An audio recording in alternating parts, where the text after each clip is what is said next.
کہ جس کے پاس زمین بہت زیادہ ہے وہ طاقتور ہے، اسی لیے ملک جو ہے وہ زمینوں پر قبضہ کیا کرتے تھے. اس کے بعد جب مشینیں آئیں تو یہ پتہ لگا نہیں، جس کے پاس انڈسٹری زیادہ ہے وہ طاقتور ہے. اب یہ ہو گیا ہے کہ جس کے پاس ڈیٹا زیادہ ہے وہ زیادہ طاقتور ہے.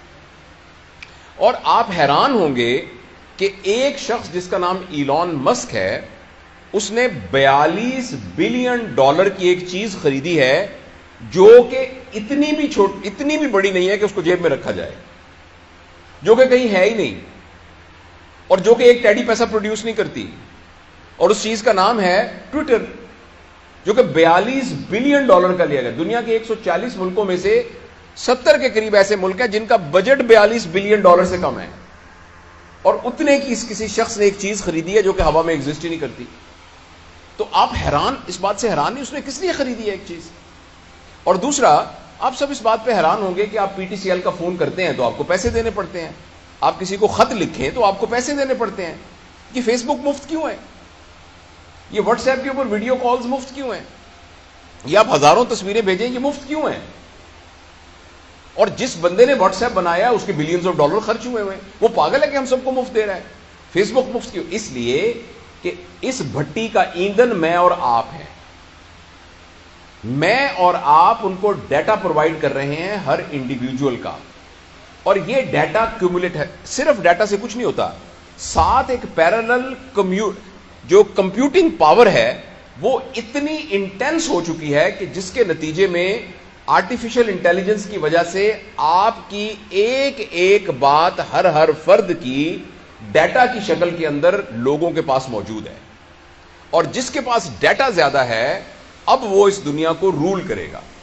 گوگل نام کی ایک کمپنی دنیا کے بہت زیادہ ملکوں سے زیادہ امیر ہے، اور گوگل کوئی ایک ٹچ بٹن، ایک سوئی، ایک دھاگا نہیں بناتی. پھر وہ دنیا کی کیوں امیر کمپنی ہے؟ اس لیے کہ اس کے پاس سب کچھ ڈیٹا ہے. لہذا پہلے جب انسان ایک ڈیوائن گائیڈنس کے ذریعے اپنی زندگی گزارتا تھا، پھر اس کے ذہن میں آیا کہ جو مجھے اچھا لگتا ہے میں نے ویسے زندگی گزارنی ہے. ابھی کچھ عرصے کے بعد ہمارے ہاتھ سے یہ پاور جانے والی ہے. اب الگوریدمز ڈیسائیڈ کریں گے کہ ہم نے کیا کرنا ہے. میں ملتان میں رہا ہوں بہت عرصہ، میں ابھی بھی ملتان میں جاتا ہوں تو مجھے گوگل میپ کھولنا پڑتا ہے ورنہ میں وہاں پہنچ نہیں سکتا. اسی طریقے سے کچھ عرصے کے بعد آپ نے کیا کھانا ہے اس کا فیصلہ فوڈ پانڈا کرے گا. آپ نے کون سی کتاب پڑھنی ہے اس کا فیصلہ امیزون کرے گا. اسی طرح آپ نے کس پارٹی کو ووٹ دینا ہے اس کا فیصلہ کوئی گوگل پالیٹکس فار ایگزامپل وہ کرے گا. اگر آپ مجھے اجازت دیں کہ آپ نے کون سا کیریئر اختیار کرنا ہے، آپ نے کس لڑکی کے ساتھ شادی کرنی ہے، آپ نے کس ملک میں سیٹل ہونا ہے. اچھا، اور کیوں؟ اس لیے کہ اس سے پہلے آپ کو جاننے کی ذمہ داری آپ کی اپنی تھی، اور ہر شخص کی اپنی ذمہ داری تھی کہ وہ اپنے آپ کو جانے اور اپنے لیے جو بہتر ہے اس کا فیصلہ کر سکے. لیکن اب آپ کے اور میرے ساتھ کمپٹیشن ہے الگوریدمز کا اور ڈیٹا کا، اور اس الگوریدم اور اس ڈیٹا کے مقابلے میں یہ ہم سے جیت جائے گا.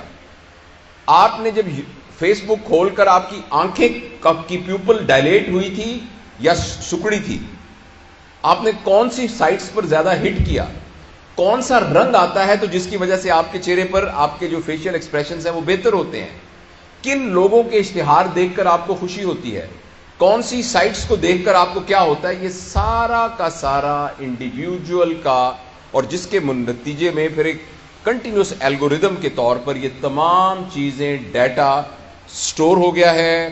اسٹور ہونے سے ہم سب کے ساتھ اب مقابلہ ہے الگوریدمز کا.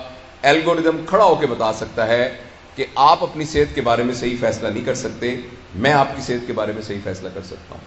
مجھے پتا ہے آپ کے کھانے کا پیٹرن کیا ہے، کیونکہ ابھی کچھ لوگوں نے تصویریں جب کھانا اگر کھائیں گے تو کر کے فیس بک پہ لگا دی ہوں گی.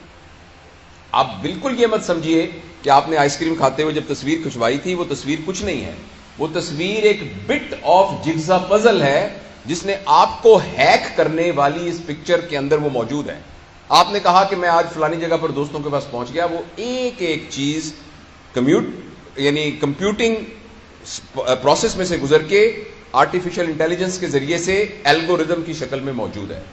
اور کچھ عرصے کے بعد میں اور آپ اس قدر مجبور ہو جائیں گے کہ ہم الگوریدم کے غلام بن جائیں گے. یہ بات فکشن نہیں ہے. میں آپ کے ساتھ یہ بات بہت سیریسلی شیئر کرنا چاہتا ہوں.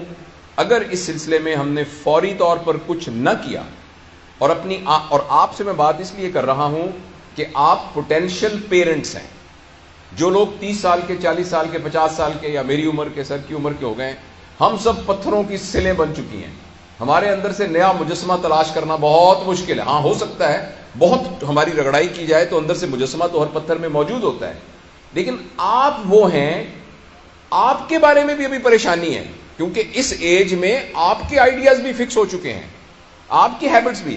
لیکن ایٹ لیسٹ ہم آپ کے اوپر یہ انویسٹ کر سکتے ہیں کہ جب آپ پیرنٹس بنیں گے اور آپ کی گود میں اللہ تعالیٰ اپنا شاہکار دے گا تو آپ کم از کم ان بچوں کی پیرنٹنگ کے اندر اس بات کو ذہن میں رکھیں گے کہ اگر آپ نے ان کو آرٹیفیشل انٹیلیجنس، سکرین سے ریلیٹڈ چیزوں کے ساتھ منیمم ٹچ نہ کیا اور ان کو نیچر سے دور رکھا، ان کو پلے گراؤنڈ سے دور رکھا، ان کو اپنے ریئل ریلیشنز کے ساتھ سے دور رکھا، ان کو مشقت کا عادی نہ بنایا اور ان کو سکرین کے ساتھ گلو کر دیا، تو مجھے اس بات کا بہت اندیشہ ہے کہ دنیا میں اتنے لالچی لوگ موجود ہیں کہ وہ ایک ایسی سائبر ورلڈ کریٹ کر دیں گے.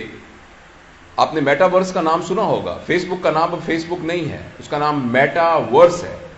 آپ کے فیس سے جو کتابیں تیار ہونی تھیں، یہ اس کا پرپس تھا فیس بک کا. ہم سب کے فیس سے وہ کتابیں تیار ہو چکی ہیں. اب ایک نئی دنیا بن رہی ہے جس کا نام میٹا ورس ہے. میں نے اپنے چینل میں اس کے بارے میں تفصیل سے بات کی ہے. اور وہ میٹا ورس ایک سائبر ورلڈ ہے جس کے اندر آپ کمپیوٹر میں جائیں گے اور لائک اے ویڈیو گیم، فرض کریں آپ اس میں دبئی میں پہنچ جائیں گے.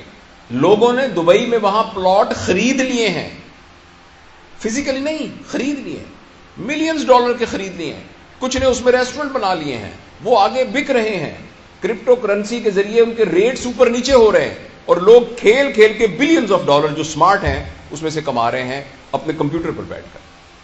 اب میں آپ سے آخری جو خطرناک بات شیئر کرنا چاہتا ہوں وہ یہ ہے کہ اگلے 10-15 سال کے اندر جو جاب مارکیٹ ہے وہ ٹوٹلی ڈسٹرب ہونے والی ہے. مجھے آپ یہ بتائیں کہ ایک آدمی بیٹھا ہوا ہے فزیشین اور وہ آ کے علاج کر رہا ہے، جنرل پریکٹس کر رہا ہے، الگوریدم اس سے زیادہ بہتر طریقے سے ڈائگنوز کر سکتا ہے. کیونکہ ہیومن ایرر اس کے اندر نہیں ہوگی اور آرٹیفیشل انٹیلیجنس اتنی ہو رہی ہے کہ ایکچولی شاید ہو سکتا ہے آپ ایک ایپ ڈاؤن لوڈ کر لیں اور اپنی 60-70% بیماریوں کو خود علاج کرنا شروع کر دیں لوگ، یا کہ کمپیوٹر ایکسپرٹ کے ذریعے سے علاج کرانا. آپ کو یہ بات انہونی لگ رہی ہوگی مگر یہ بات ہونے جا رہی ہے. اور بہت سے وہ پروفیشن جن کا تعلق ایکچولی ٹیکنیکل یعنی پروفیشنز کے ساتھ ہے، وہ ساری کی سارے چینج ہونے جا رہے ہیں اور کچھ عرصے کے بعد وہ جاب مارکیٹ میں وہ کنونشنل پروفیشنز کی کوئی ضرورت ہی نہیں رہے گی. اور ایک آدمی ہے جس کا نام یووال نوآ ہرارے ہے، ہسٹورین ہے، اس نے اپنی مختلف 3-4 کتابیں اس کی بڑی مشہور. اس نے یہ کہا ہے کہ نہ صرف یہ کہ نئی جابز کریٹ ہوں گی، مگر نہ صرف یہ کہ پرانی جابز میں لوگ جاب لیس ہو جائیں گے بلکہ وہ جاب ایبل بھی نہیں رہیں گے، ریڈنڈنٹ ہو جائیں گے. تو یہ بہت ایک سیریس چیلنج ہے. مجھے اور آپ کو اس سیریس چیلنج کے لیے تیار ہونا پڑے گا اور یہ ہماری آنکھوں کے سامنے. آپ میں سے پتہ نہیں کتنے لوگ ہیں، اگر اپنے دل میں جھانک کے دیکھیں تو ہم میں سے 80-90% اسکرین ایڈکٹس ہیں. تھوڑی دیر کے بعد اگر یوں کر کے موبائل نہیں کریں گے تو ہمیں دل میں خدبد ہونی شروع ہو جائے گی، ہمیں ڈوپامین کی ڈیفیشنسی فیل ہونی شروع ہو جائے گی اور یہ اسکرین ایڈکشن بڑھتی جا رہی ہے. پلیز میں آپ کو یاد کرانا چاہتا ہوں کہ یہ اسکرین ایڈکشن میں صرف یہ خطرہ نہیں ہے کہ آپ کو پلیجر مل رہا ہے اور یہ غلط بات ہے، یا آپ ایڈکٹ ہو گئے یہ غلط بات ہے، یا آپ کا ٹائم ویسٹ ہو رہا ہے یہ غلط بات ہے. اس کا سب سے بڑا خطرہ بات ہے کہ آپ ہیک ہو رہے ہیں، آپ غلام بن رہے ہیں اور کچھ عرصے کے بعد آپ کی زندگی آپ کے اختیار میں نہیں رہے گی. اس سے بچنے کے لیے ہمیں ابھی ڈراسٹک اقدام کرنے پڑیں گے. اسکرین کے یوز کو منیمائز کرنا پڑے گا، اپنے ڈیٹا کو مفت میں آگے نہیں دینا پڑے گا اور اس سلسلے میں اپنے لیے کوئی ڈسپلن قائم کرنا پڑے گا. اس سیلفی کی کیا ضرورت ہے کھڑے ہو کے کہ جی میں اس وقت میں کڑائی گوشت کھا رہا ہوں اس لیے میری سیلفی ہے. یہ میں اپنے چچا کے گھر گیا تھا، یہ سیلفی، یہ سارا کا سارا ڈیٹا میں مثال کے طور پہ کہہ رہا ہوں، یہ سارا کا سارا ڈیٹا اکٹھا ہو رہا ہے اور ہم ہیک ہو رہے ہیں، اور اس کے نتیجے بہت خطرناک ہونے والے ہیں۔